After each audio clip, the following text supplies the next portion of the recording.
Hello, I'm here reviewing the minifigures found in the first 20 sections of the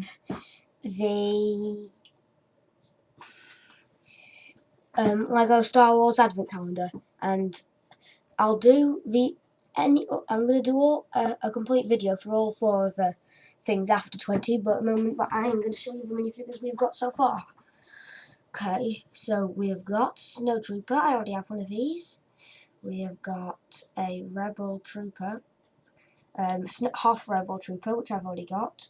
We have got a Imperial, which I've already got, but I haven't actually got it like with that back. Everything else I've already got apart from the face. And actually, if I think about it, it's the same with the Snow Troopers because I haven't been that much into the Star Wars line this year. I haven't got any of the kind of figures that have that new face on them.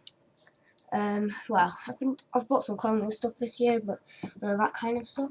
Now, if I just show you the Rebel Trooper, this is the only one I've not got before I didn't already have out of these, and this is my favourite, probably for that reason, but also it's quite rare when you think it's an old one. My friend has a ton of them from this old set. I think it was about 6 of them, and they're pretty good. Also, I'm hopefully going to be buying another of these helmets to use as an aerodynamic helmet for my Lego Cyclist custom figure, which I've started making.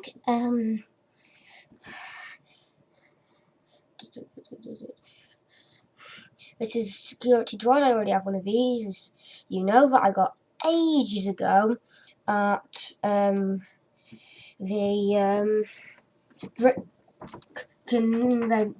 brick show in the Lego show convention in Manchester earlier this year.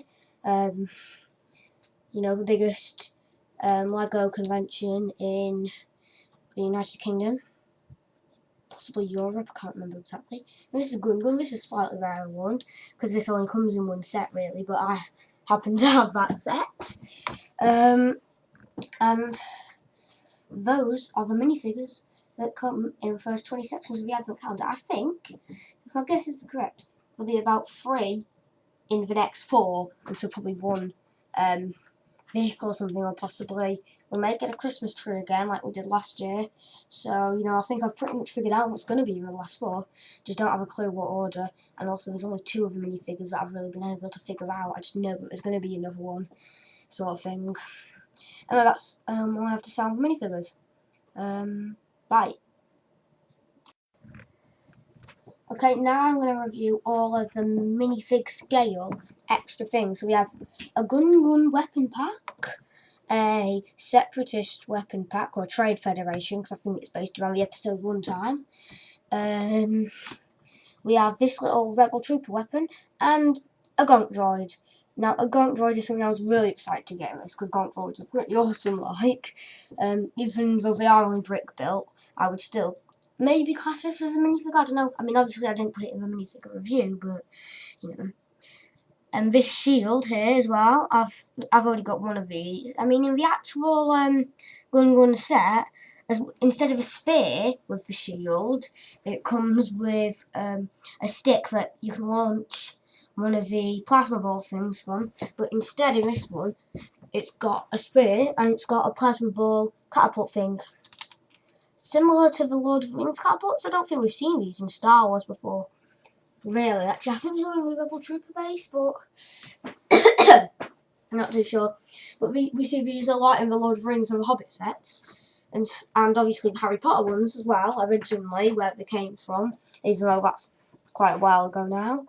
Well, it's more recent with like Indiana Jones and things like that I reference to, but, you know, for some of the people who've only just get into Lego, they won't know anything about Harry Potter or Pirates of the Caribbean, for example, you know, because there's quite a lot of themes that have come and then just gotten dead quickly in the past few days.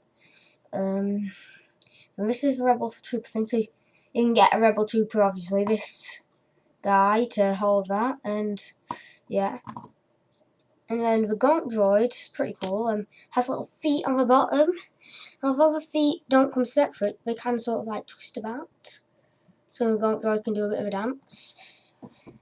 So it literally just moves like this for Gontroid and the things. It's pretty awesome. Yeah, now I'm gonna go onto the mini scale vehicles. So I'll be back with that in a sec. Here you go.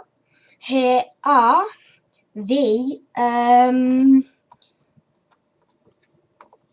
mini scale vehicles.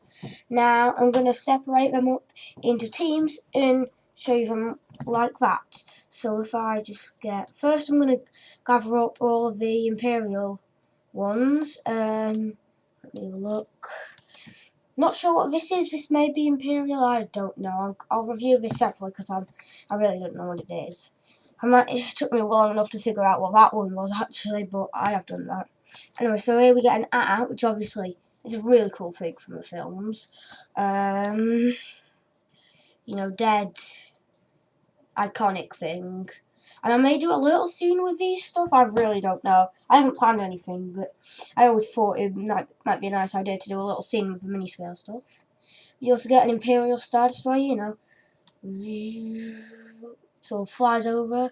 I mean, it's one of those little things like I mean, more with some of the other things here, but you get a lot of these things, but even the managers just can't resist, like, going, woo, flying around for a little bit, you know, just because, like, the main one, of course, that you can fly around the little room is one of the trade federations or separatist ones, because this is the sort of thing, this and the Naboo Starfighter, because they're sort of like, you know, you can just sort of thing.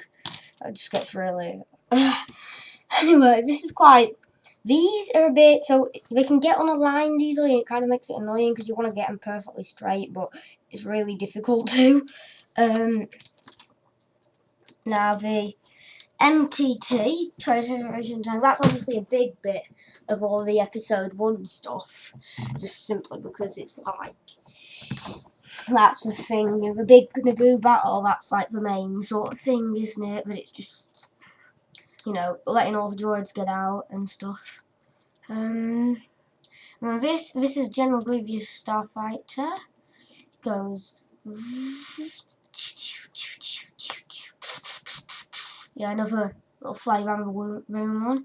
I think this is one I got today, which I opened late because I didn't have time before I went to school, but yes, I did open it because we got back from school early, got off at lunch today.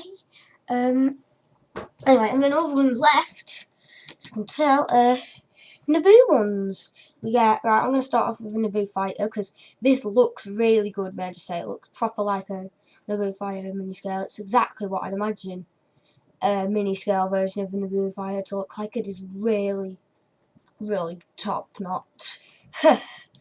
And this is just a little Naboo flash speeder. They sort of go around the area because you know how a lot of the Naboo Palace area is outside. They can sort of, you know, fly around that bit. So this is really a low flying thing. It's kind of like a land speeder style one. We just have a small gun turret. And then this is the ship that they go in that crash lands on Tatooine because the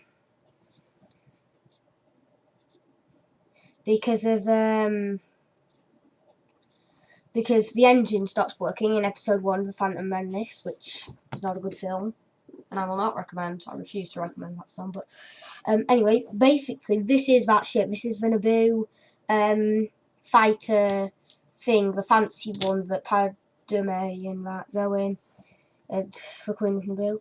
And then this is a Gungan sub. This we saw, we got a new version of a Gungan sub this year. There was an original version years ago, but we got a new version of this year. And so I think it's quite, this was #1, I remember. And I think it's quite something that people quite like, because we quite like to get a mini scale ship of a ship they can actually get in full scale. So, you know, with this, or this, or this, or this, or this, or this, or this. Yeah, that's basically it. Yeah, so there are a lot of things there. And then this little thing, I can't really do a proper review on this because I really don't know what it is.